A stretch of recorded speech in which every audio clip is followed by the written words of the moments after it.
So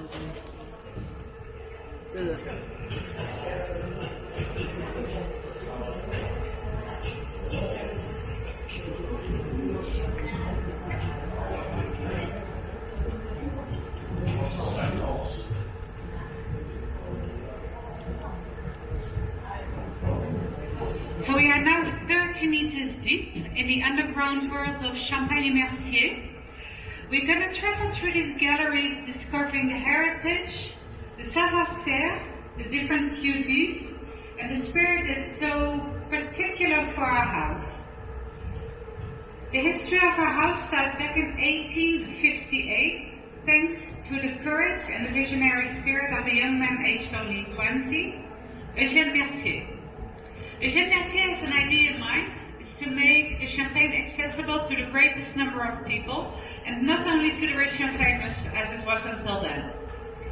So there are just two tiny problems. He doesn't have much money, and he doesn't own any vineyards. So to make champagne, not easy. So what does he do? He approaches different wine owners of the region, and he proposes them to reunite their forces and their resources to optimize the production. And there are 4 wine owners that say, okay, we want to follow you in this adventure, but we don't want to manage the whole thing. So Eugène Mercier says, no problem for me.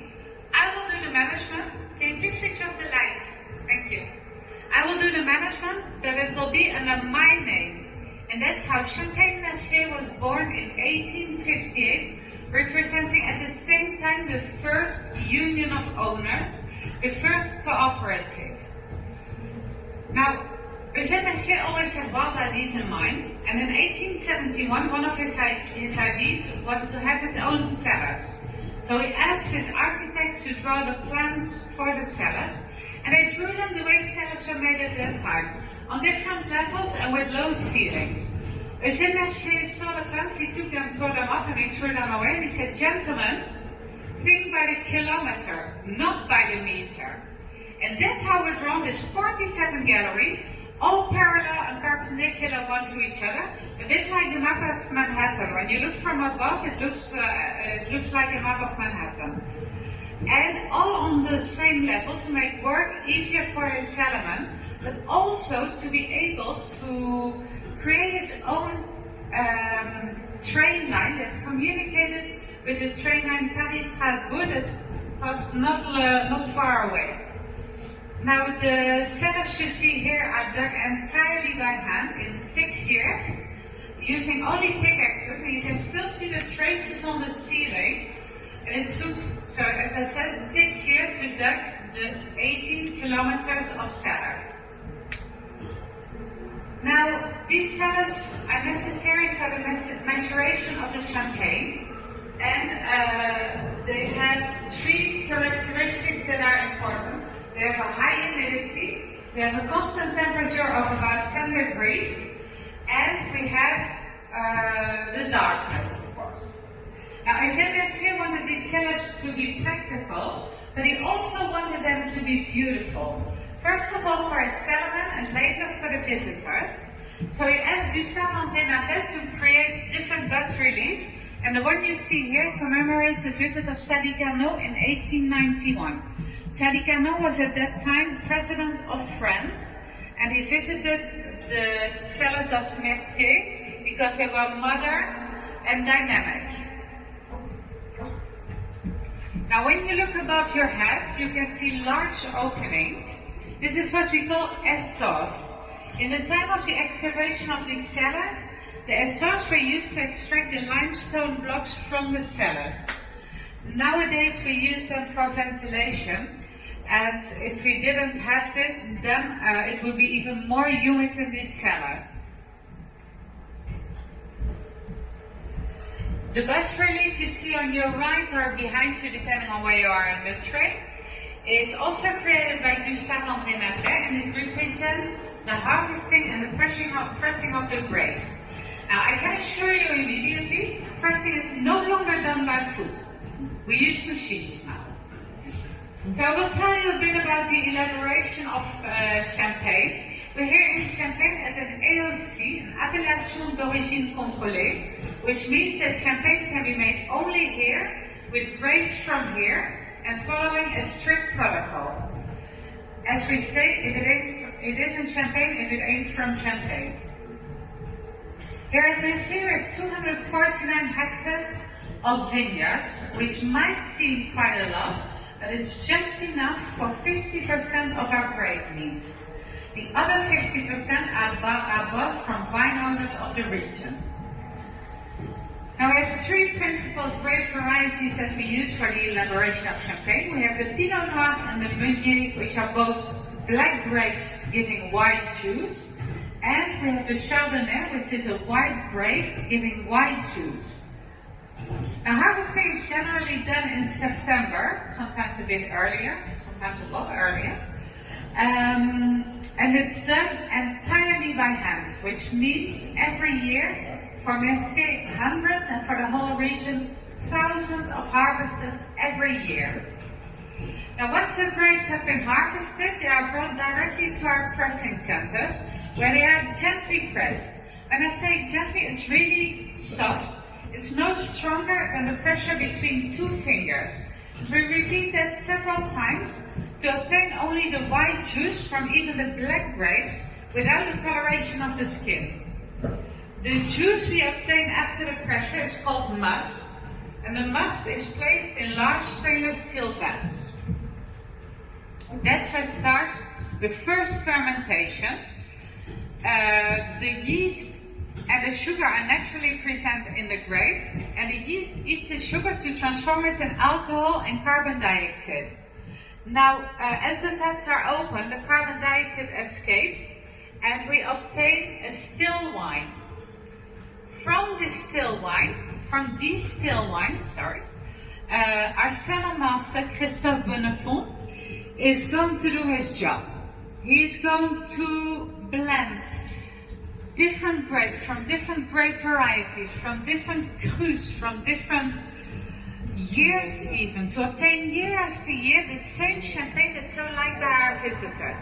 Fresh, fruity, intense and spontaneous.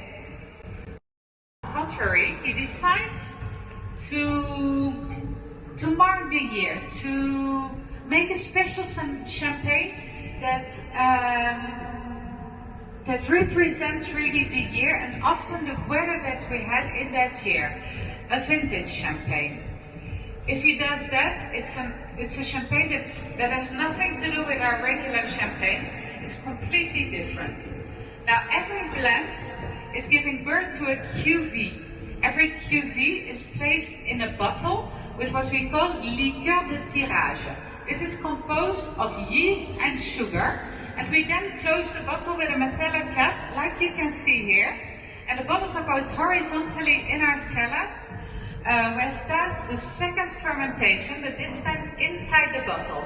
The yeast once again heats the sugar and transforms it in carbon dioxide.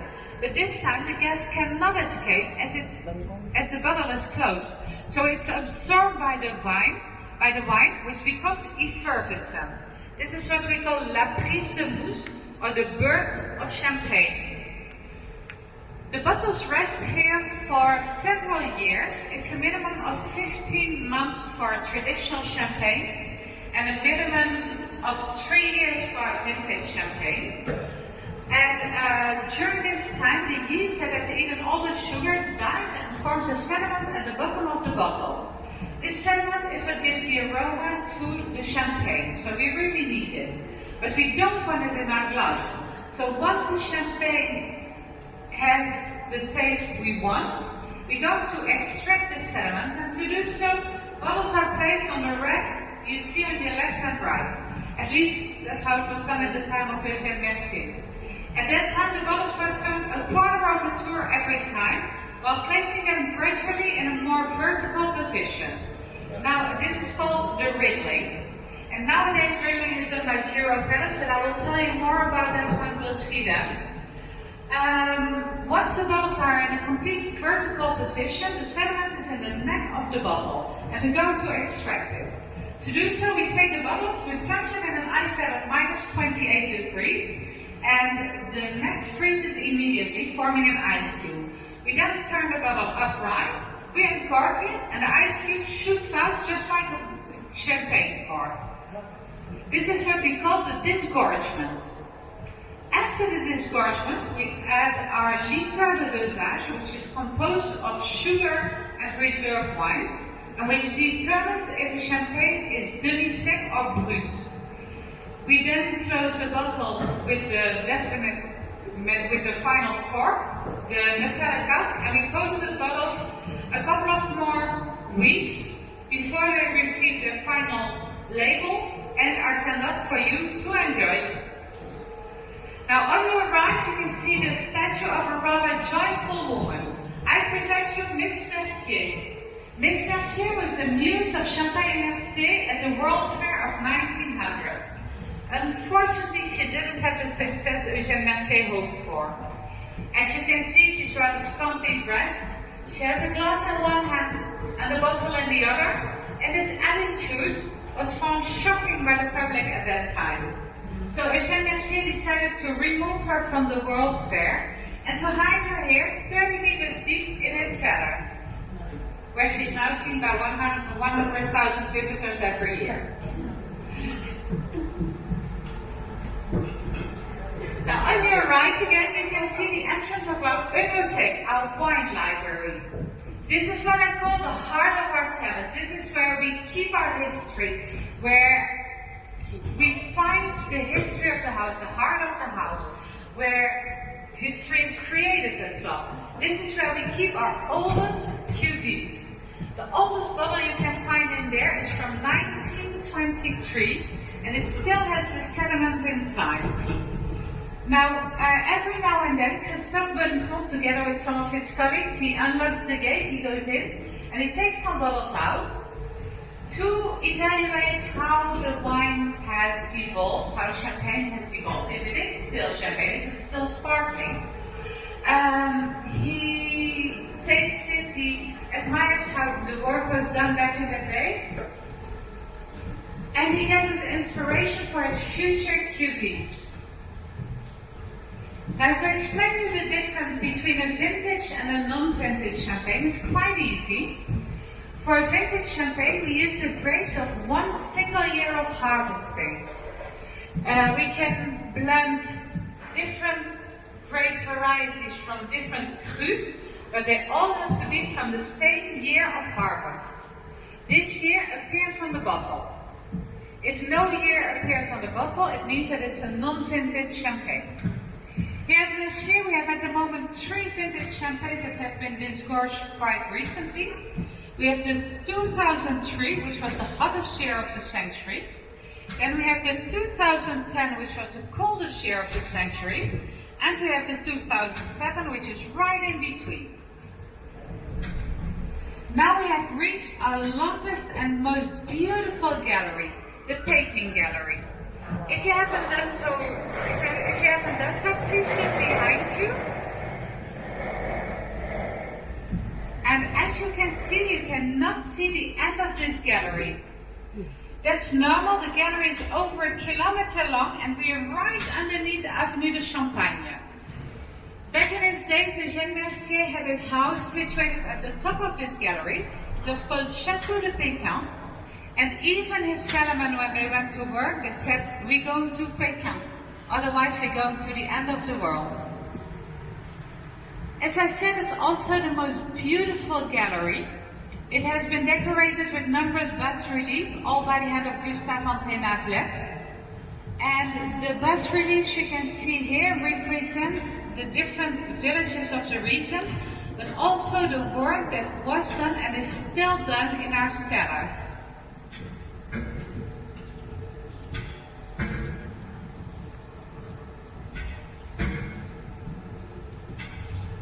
Now when you look at your left in Gallery 21, you can see the Giro pallets I've told you about.